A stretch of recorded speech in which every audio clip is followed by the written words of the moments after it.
की कहानी थोड़ी अलग है। अभी अभी एग्जाम्स खत्म हुए हैं।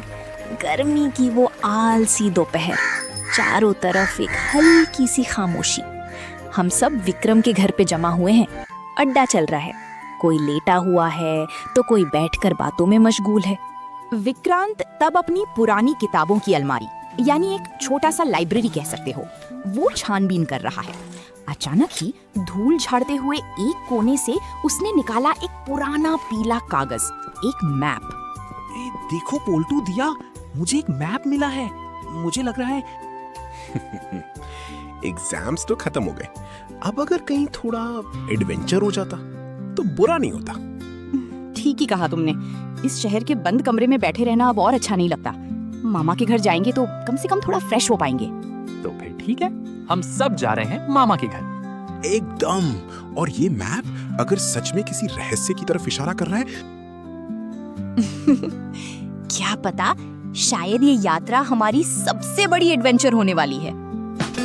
इसके बाद वो निकल पड़े मामा के घर की ओर, एक अनजान रहस्य की खोज में। दिन ढल रहा है और शाम ढलने को है। ट्रेन के पहियों की एक जैसी आवाज, थक थक थक थक। खिड़की के बाहर वो हरे भरे मैदान अब धीरे धीरे धुंधले होते जा रहे हैं। ट्रेन का ये डिब्बा लगभग खाली है। विक्रम खिड़की के बाहर देख रहा है, पुल्टू अपना चश्मा ठीक कर रहा है और दिया एक मैगजीन के पन्ना पलट रही है। अरे विक्रम, रास्ता तो अचानक दिखना बंद हो गया।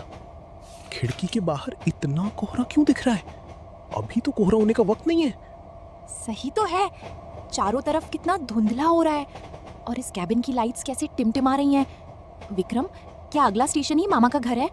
हाँ, ट्रेन की स्पीड कम हो रही है, लेकिन ये स्टेशन तो बहुत ज्यादा सुनसान लग रहा है। कहीं कोई रोशनी क्यों नहीं दिख रही? ट्रेन एक तीखी आवाज के साथ स्टेशन पे रुकी।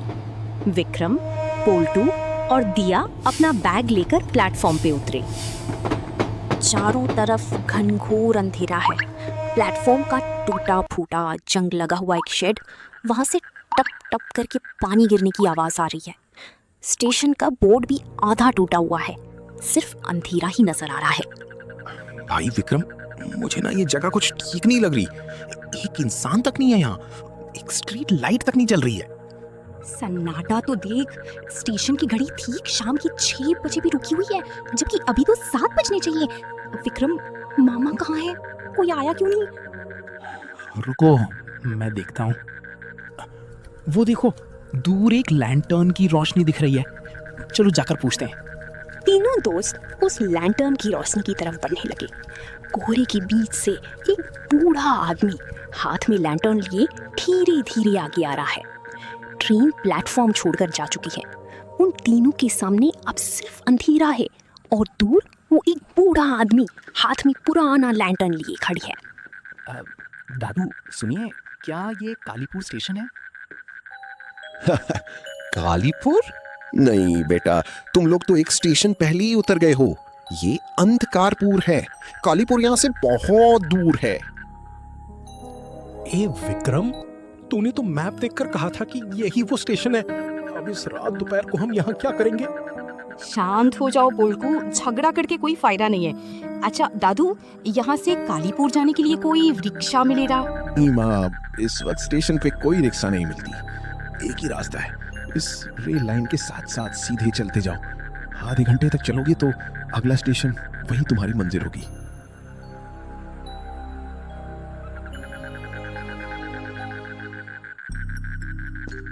तीनों दोस्त रेल लाइन के पत्थरों पर चलने लगे। चारों तरफ एकदम सन्नाटा है और दोनों तरफ घना जंगल, बीच बीच में बड़े बड़े आम के पेड़। टॉर्च की रोशनी कोहरे से टकराकर बार बार वापस आ रही है। विक्रम, चारों तरफ इतना सन्नाटा क्यों है रे? कोई झींझ या क्रिकेट की आवाज तक नहीं है। यहाँ तक कि पेड़ की पत्ती भी नहीं हिल रही। लग रहा है जैसे हवा थमी हुई है।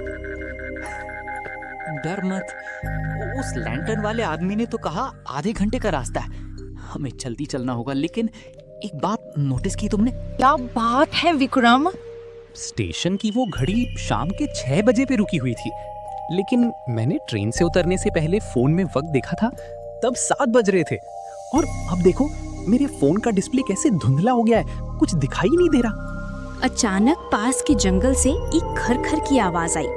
ऐसा लग रहा है कोई चल रहा है, नहीं बल्कि पूरा जंगल उनकी तरफ धीरे धीरे बढ़ रहा है। दूर कहीं एक उल्लू की रोने जैसी आवाज सुनाई दी। वो देख, उस आम के पेड़ के नीचे कोई खड़ा है, लंबा सा सफेद सा कोई साया। कहाँ? दिखाओ तो। नहीं तो वहां तो कोई नहीं है। तुम्हारा वहम है पोल्टू। वैसे मैप के नीचे क्या बोल रही हो? अभी तो 1432 साल ही चल रहा है। माँ बोल रही थी वो बहुत पुराना कोई साल है, जैसे अतीत या पास्ट का कोई अनजान रहस्य। स्टेशन पहुंचकर उन्होंने देखा स्टेशन मास्टर के कमरे में एक टिमटिमाती रोशनी जल रही है और कोई नहीं है उस सुनसान स्टेशन पे। नमस्कार, क्या ये कालीपुर स्टेशन है?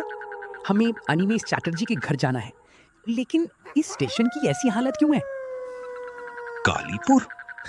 हाँ बाबा, यही है वो अभिशाप्त कर्स्ड कालीपुर स्टेशन। इंसान तो कब के ये गांव छोड़कर चले गए, अब सिर्फ यादें पड़ी हैं यहाँ। इस स्टेशन पे आखिरी ट्रेन कब आई थी वो तो मैं खुद भी भूल गया हूँ। ये क्या कह रहे? ट्रेन नहीं आई मतलब? तुम लोग उतरे हो अंधकारपुर में, जहां वक्त थमा हुआ है साल 1432 पे। जाओ पुकुर पाड़े उस मेथोपथ डर्ट रोड से सीधे निकल जाओ। वहां एक बहुत बड़ा पीपल का पेड़ मिलेगा, उसके पास ही तुम्हारे मामा का घर है। तीनों दोस्त स्टेशन से निकलकर उस पुराने रास्ते पे चलने लगे। चारों तरफ जानवरों की डरावनी आवाजें, चांद की रोशनी में तालाब पौंड का पानी आईने की तरह चमक रहा है।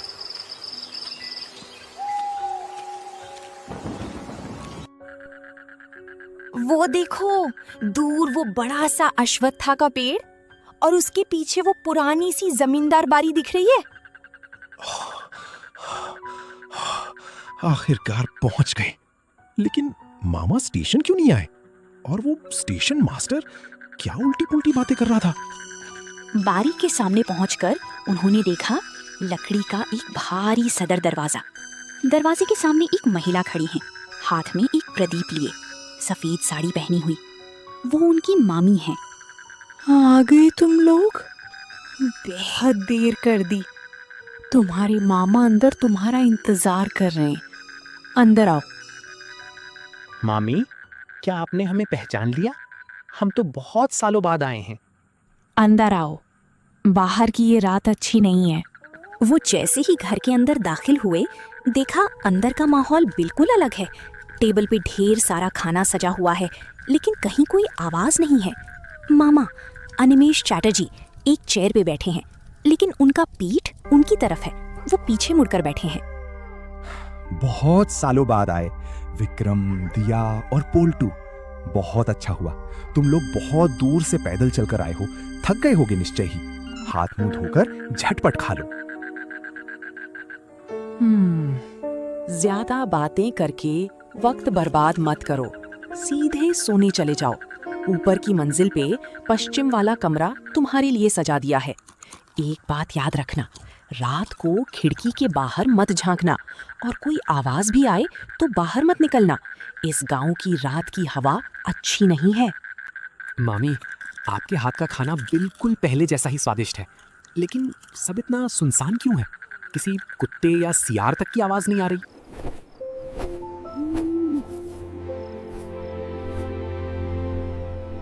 रात के लगभग 12 बज रहे हैं। तीनों दोस्त एक ही कमरे में सोए हुए हैं। खिड़की के पल्ले बंद हैं, लेकिन बाहर की तेज हवा से वो खटखट कर रहे हैं।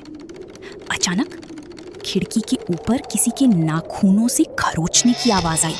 सुना तुमने विक्रम? खिड़की के बाहर जैसे कोई नाखूनों से खरोचने की कोशिश कर रहा है। लग रहा है जैसे कोई अंदर घुसना चाहता हो। मैं थोड़ा देखूं क्या? हालांकि मामी ने मना किया है। नहीं दिया, रिस्क लेने की कोई जरूरत नहीं है। देख नहीं रही हो हवा कैसे शोर मचा रही है, जैसे कोई चीख रहा हो। कल सुबह मम्मा से सब पूछेंगे, अभी सो जाओ।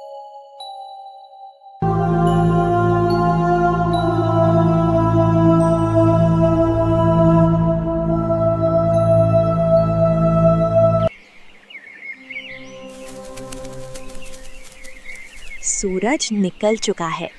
बाहर पंछियों की चहचहाहट सुनाई दे रही है। विक्रम ने खिड़की खोली तो देखा गांव के मेथो पथ पे बैलगाड़ी चल रही है। लोग बाजार जा रहे हैं। रात का वो डरावना सन्नाटा अब कहीं नहीं है। मामा बगीचे के पेड़ों में पानी दे रहे हैं। सुबह कितनी सुंदर है।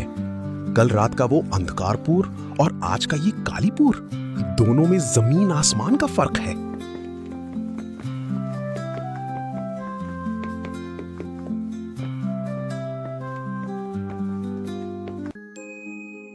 खीर है विक्रम, रात को नींद ठीक से आई? तुम लोग आए हो, जितने दिन चाहे खुशी से रहो। बस एक ही गुजारिश है, बाहर पांव मत निकालना। दिन के वक्त ये गांव तुम्हारा जाना पहचाना है, लेकिन रात का कालीपुर तुम्हारे लिए नहीं है। धूप झिलमिल कर रही है। विक्रम, पोल्टू और दिया मामा के घर के पीछे एक विशाल आम के बगीचे में घूम रहे हैं। बड़े बड़े हिमसागर और लंगड़ा आम लटक रहे हैं। पास ही एक बड़ा सा तालाब है जिसका पानी एकदम स्थिर है, कोई लहर नहीं है। सही में रे, दिन के वक्त ये जगह कितनी सुंदर है। कल रात का अंधेरा और उस स्टेशन की बात सोचे तो लगता है जैसे सब हमारी आंखों का धोखा था। एकदम। ये देख कितने बड़े आम है। लेकिन दिया, तू उधर क्या देख रही है? वो देख, उस घाट पे एक महिला बैठी है ना, सफेद साड़ी पहनी हुई, लेकिन वो एक ही जगह बैठी है, कोई हलचल नहीं कर रही। हाँ, कोई दिख तो नहीं रहा। तूने ठीक से देखा है ना, या फिर भूल वाल देख रही है? नहीं नहीं, मैंने अपनी आंखों से देखा है, वहाँ कोई बैठा था। ये क्या हो रहा है? अचानक इतनी तेज आंधी बारिश क्यों शुरू हो गई? चलो यहाँ से निकलते हैं।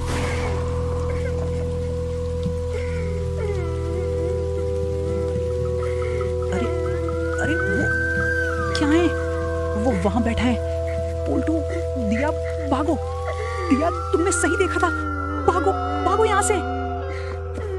हेलो दोस्तों, आप सब कैसे हैं? कहानी कैसी लगी? कहानी का कौन सा हिस्सा सबसे ज़्यादा पसंद आया? कमेंट करके ज़रूर बताएं। आपकी हर राय मेरे लिए बहुत मूल्यवान है। और अगर आपको हमारी दोस्ती की कहानियाँ पसंद हैं तो साथ बने रहने के लिए अभी चैनल सब्सक्राइब करें। आपका प्यार और सपोर्ट मुझे नए वीडियो बनाने का साहस देता है।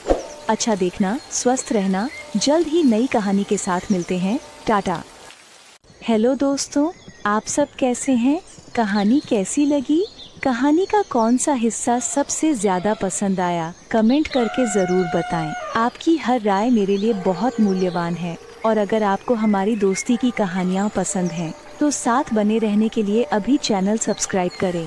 आपका प्यार और सपोर्ट मुझे नए वीडियो बनाने का साहस देता है।